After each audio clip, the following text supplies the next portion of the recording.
आज हम लोग पढ़ते हैं डाल्टन एटॉमिक थ्योरी। क्या पढ़ते हैं? Dalton atomic theory. Dalton atomic theory में क्या पढ़ते हैं? इसने एटम के बारे में, मैटर के बारे में डिस्कस किया था कि एटम बनता किससे है। इसने क्या किया, लेबोरेटरीज में जाके यानी इसने क्या किया, एक मैटर को उठाया और मैटर को क्या किया, बारीकी से उसको तोड़ मोड़ के कोड़ कोड़ के क्या किया, उसको माइक्रोस्कोप से देखा। तो उसने क्या देखा कि ये मैटर जो होता है वो एटम्स का बना होता है। वो 1808 में क्या किया था, वो देखा था 1803 में, ठीक है, लेकिन उसका जो पर्पस दिया 1808 में दिया था, ठीक है। उसको बारीकी से देखा, बारीकी से देखने के बाद ये पता चला कि ये जितने भी पदार्थ बने होते हैं वो एटम्स का बना होता है। एटम्स यानी इंडिविजुअल पार्टिकल्स का बना होता है, ठीक है। वो देखा और देखने के बाद उसको नज़ारा मिला कि भाई इसको काटा जा सकता है इसको, और तो देखा तो वो सब उसको सबसे छोटा में जो नहीं कटा रहा था उसको ही बोल दिया एटम्स बोल दिया, ठीक है। तो यहाँ पे दिया हुआ है कि डाल्टन एटॉमिक थ्योरी जो है वो जॉन डाल्टन ने दिया था 1808 में। के पर्पस लिखा था, बोला था कि ऑल सब्सटेंस यानी मैटर जो होता है, पदार्थ जो होता है, ऑल सब्सटेंस यानी मैटर जो होता है is made up of individual particles. जितना भी है मैटर जो है, पदार्थ है, कोई भी मैटर, ये जो बना है ना, इसको छोटा छोटा टुकड़ा से काटोगे, चाकू से काटोगे तो बहुत ही छोटा छोटा बारीकी काटो जो आंख से नहीं दिखे, माइक्रोस्कोप से दिखे, तो उसको ही बोल दिया एटम्स बोल दिया, एटम्स बोल दिया। तो वो बोला कि जितना भी सब्सटेंस के अंदर जो पाया जाता है वो छोटे छोटे पार्टिकल्स का बना होता है, इंडिविजुअल पार्टिकल्स का, तो उसी को एटम्स बोल दिया, है ना। हमको मालूम है भाई एटम्स जो होता है वो दो तरह का होता है। क्या तरह का होता है? दो तरह का। एगो होता है, सीधे हम बोलते हैं होमो एटॉमिक्स, एगो बोलते हैं हेटेरो एटॉमिक्स। यानी होमो एटॉमिक्स जो होता है, एटम्स जो होता है, एटम्स जो हो सकता है वो एटम भी होता है और होमो एटॉमिक भी होता है। होमो एटॉमिक में क्या होता है, होमो एटॉमिक्स को क्या बोलते हैं, मॉलिक्यूल्स बोलते हैं, ठीक है। और उसमें मॉलिक्यूल्स में हेटेरो एटॉमिक भी आ जाता है, ठीक है। तो कहने का मतलब है जो होमो एटॉमिक है यानी सेम तरह का है, हाइड्रोजन ही हाइड्रोजन से कंबाइन किया तो एटम्स ही बनाया, लेकिन क्या होता है आपस में कंबाइन किया तो होमो एटॉमिक बोले। एगो एटम होता है, एगो अकेला यानी एटम्स, ठीक है। तो इसको ही हम बोले एटम्स बोले, ठीक। तो कहने का मतलब है जितना भी पदार्थ आपका बना है, मान लीजिए कोई मान लीजिए ये मार्कर ले लीजिए, एग्जाम्पल के तौर पे मार्कर ले लीजिए, एग्जाम्पल के तौर पे मार्कर ले लीजिए,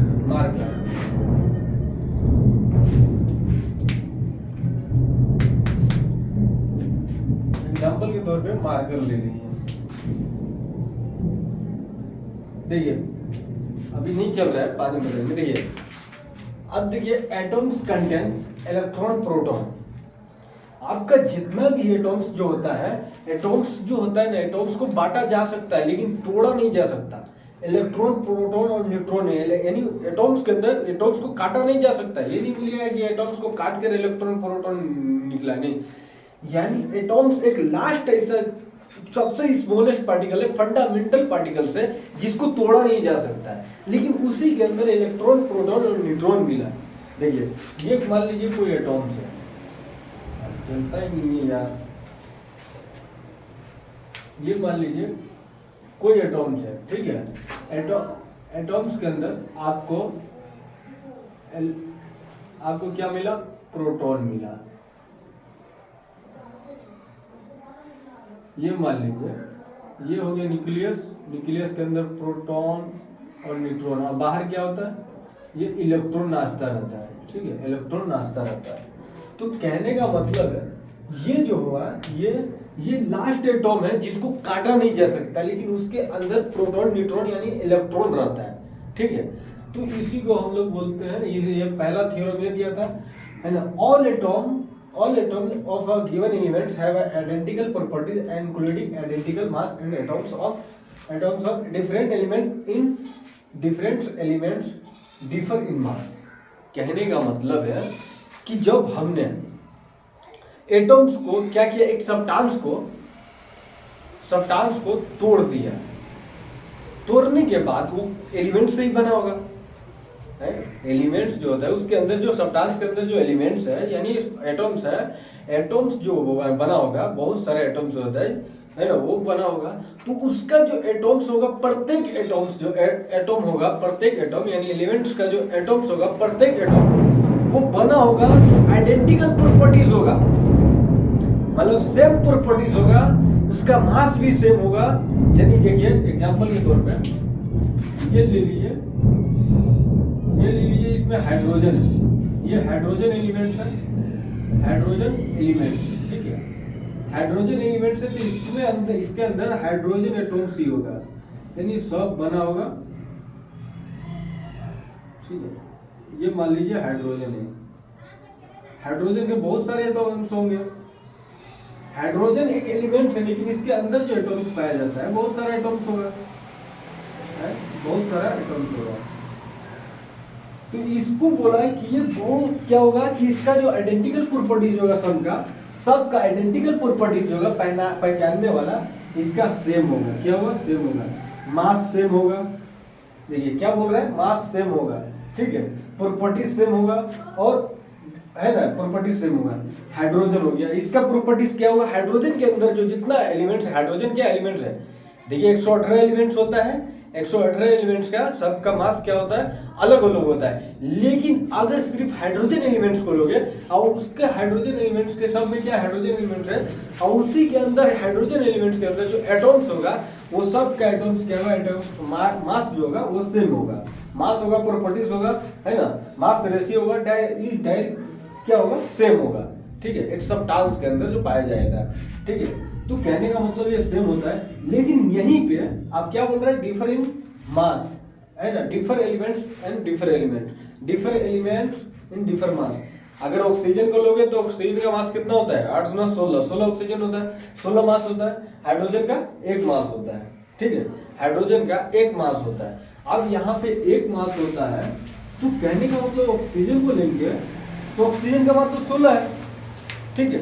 तो कहने का मतलब है कि अगर अलग अलग एलिमेंट एक सब्सटेंस में बना हुआ है, जैसे H2O बना है, वाटर और सब्सटेंस ही है, इसमें हाइड्रोजन मॉलिक्यूल्स भी बना हुआ है, ऑक्सीजन मॉलिक्यूल्स मिलकर बना है, ठीक है। अगर ये दोनों मिलकर बना है तो हाइड्रोजन का मास अलग होगा, ऑक्सीजन का मास अलग होगा, साइज में अलग अलग होगा, किसी का साइज बड़ा होगा, किसी का छोटा होगा।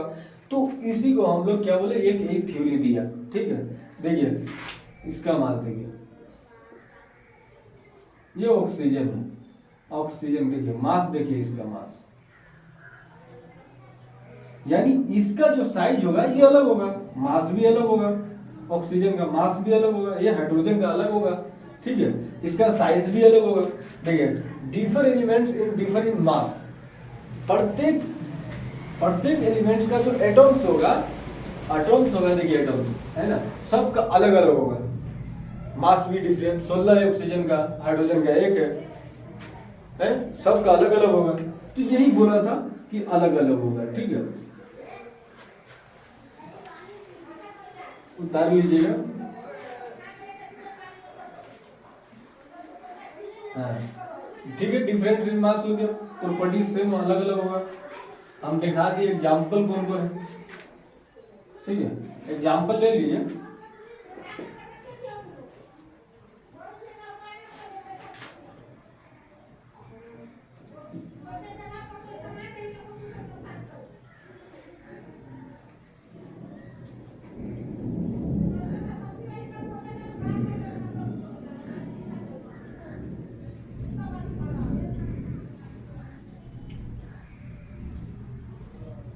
ये हो गया हाइड्रोजन एलिमेंट्स, इसके अंदर जो जितना एटम्स होगा सेम होगा, ठीक है, एटम्स सेम होगा,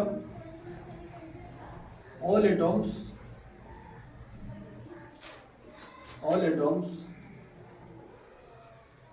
आर सेम, ठीक है। लेकिन यहीं पे ऑक्सीजन का लेंगे, यहीं पे ऑक्सीजन का लेंगे, यहीं पे ऑक्सीजन का लेंगे,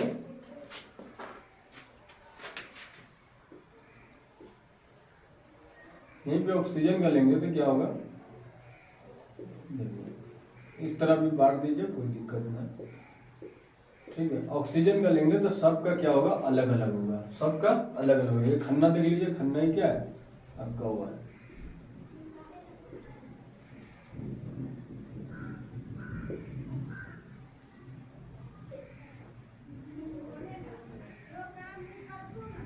इसका भी ऑक्सीजन का ऑल एटम्स आर सेम होगा, सेम। बट ये दोनों में कंपेयर करेंगे, दोनों में कंपेयर करेंगे हाइड्रोजन और एंड ऑक्सीजन में different differ in mass size यानी मास और साइज वगैरह में इस सब में डिफर होगा। ठीक है, हम सिर्फ हाइड्रोजन के एटॉम्स को लेंगे तो वो बहुत सारे एटॉम्स होगा, है ना, तो बहुत सारे एटॉम्स होगा, जिसमें कोई सब्सटेंस हो गया, उसमें बहुत सारा एटॉम्स हो गया, लेकिन उसका जो मास होगा अलग अलग होगा।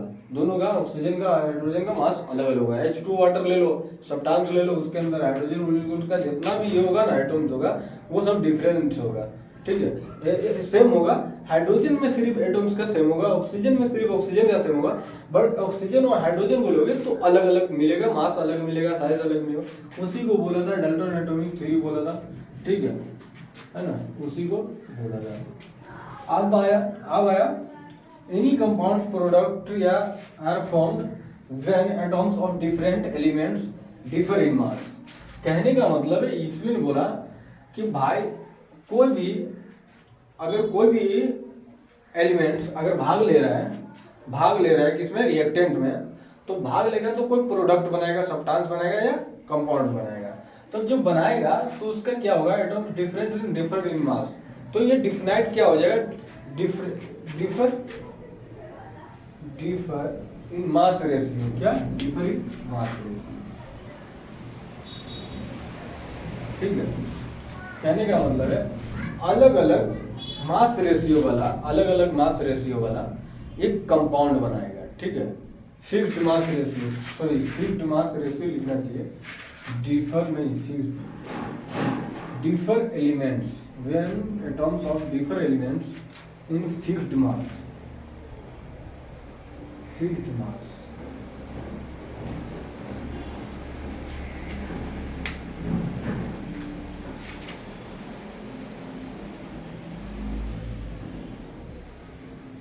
यानी कहने मतलब अलग अलग एलिमेंट्स जो होगा, कोई भी एलिमेंट्स है, उसका जो एटम्स होगा जो भाग लेगा तो वो फिक्स्ड मास रेशियो में भाग लेता है और एक कंपाउंड बनाता है फिक्स्ड मास रेशियो में। जैसे हमने बोला एक वाटर के ले लियो, जैसे डिफिनाइट प्रोपोर्शन में हम बताया तो लॉ ऑफ डिफिनाइट प्रोपोर्शन, यानी कोई H2 है और प्लस O2 है, बनाया H2O वाटर बनाया, तो मान लीजिए ये दो, तो कहने का मतलब है आया 2 है। ठीक है, मास रेशियो किसका है, इतना किसका, इसका मास है 1, मान लीजिए 2 मास हो गया, इसका हो गया 16 दूना 32, इसका हो गया 2 दूना 2, ये हो गया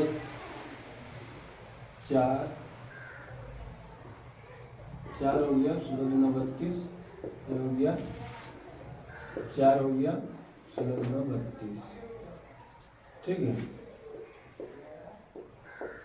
तो ये हो गया 1 4 8 32, ये हो गया 1, यानी कहने का मतलब 1:8, यानी 1:8 से ये लोग क्या बनाता है, अपना क्या बनाता है, कंपाउंड बनाता है, फिक्स्ड मास रेशियो बनाता है। ठीक है, फिक्स्ड मास रेशियो में अपना क्या बनाता है, कंपाउंड बनाता है। कोई भी कंपाउंड बनाएगा तो एक फिक्स कंपाउंड में बनाएगा, वो हमने डिफिनाइट प्रोपोर्शन में पढ़ा था, जो डाल्टन एटॉमिक थ्योरी अभी बता रहा है। ठीक है, तो ये बहुत सारा इसका पोस्टुलेट जो हुआ था, वो गलत हुआ था, है ना, रॉन्ग हुआ था बहुत सारा। ठीक है, आप देखिए यहाँ पे atoms can neither be created nor be destroyed. ये laws of conservation of mass जो पढ़े थे हम लोग, उसी का बात बोल रहा है। लॉज ऑफ कंजर्वेशन में क्या बोल रहा था कि मास जो है, जितना रिएक्टेंट का मास होगा उतना ही कितना होना चाहिए, वो प्रोडक्ट का मास होना चाहिए। और फिर बोला कि any compounds are formed when, है ना, डिफरेंट एलिमेंट्स, है ना, डिफर एलिमेंट्स, है ना, एलिमेंट्स आर